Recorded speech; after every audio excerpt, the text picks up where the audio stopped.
Hello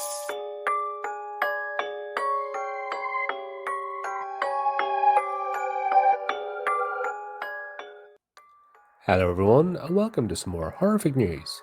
Right, looks like we're getting an old favourite coming back, so I thought we'd take a look at it. Dino Crisis officially returns to PlayStation. That picture on the left looks like it's got a Ragnil. You know, you get one of them Ragnils and they just tear and a load of blood comes out. Sorry, just my sick sense of humour. Let's carry on. Dino Crisis is a series that Capcom has seemingly forgotten about over the years. That was until now.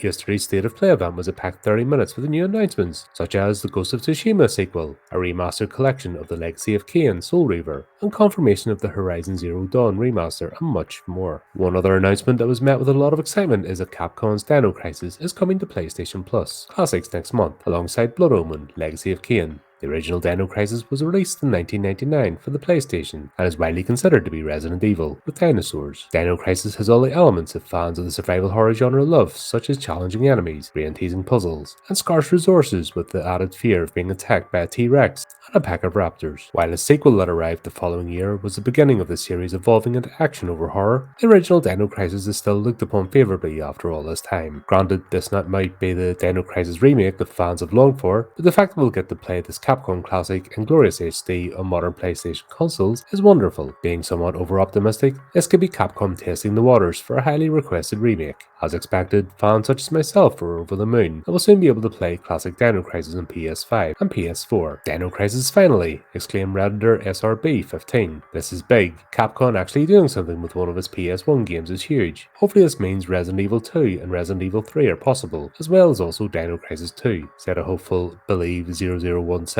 We need a Dino Crisis remake and Parasite Eve, declared Night Simple 2662. Parasite Eve in particular is a great shout. This Square Enix RPG, which can be described as Resident Evil meets Final Fantasy, was never released outside Japan and North America. It's worth noting that if you have previously purchased either Dino Crisis or Blood Omen Legacy of Kain digitally via the PS Store on PS3, they will be available at no cost, even if you don't have a PS Plus subscription. Dino Crisis and Blood Omen Legacy of Kain will be available on Tuesday, 1st of October 2024, for those who subscribe to the PlayStation Plus premium tier.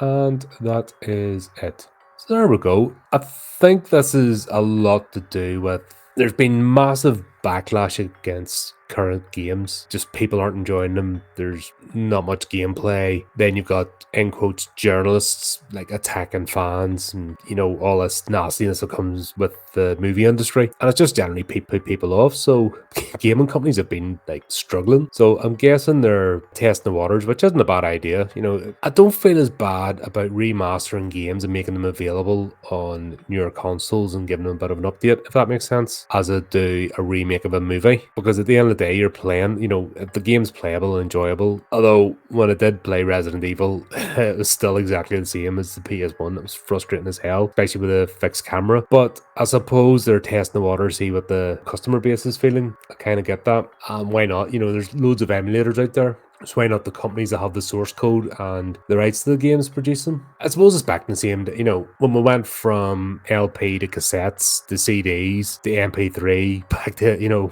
back to LPs again. We've been through this, you know, those of us of a certain age with our music and same with movies, you know, when we went from VHS to DVD to Blu-ray to 4K, as technology gets better, there's still classic movies we want to watch on the format. So why not do it with the games? And sure, if it can polish up the code a bit, make it more compatible without completely rewriting the thing, why not? You know, it makes sense from their perspective, but also those of us who did enjoy the games back in the day and wouldn't mind another go again, why not? But there you go, there's that. Let me know what you think, and until next time, keep up to date with the channel, do the type of clicky things, and remember to keep it creepy, keep it horrific.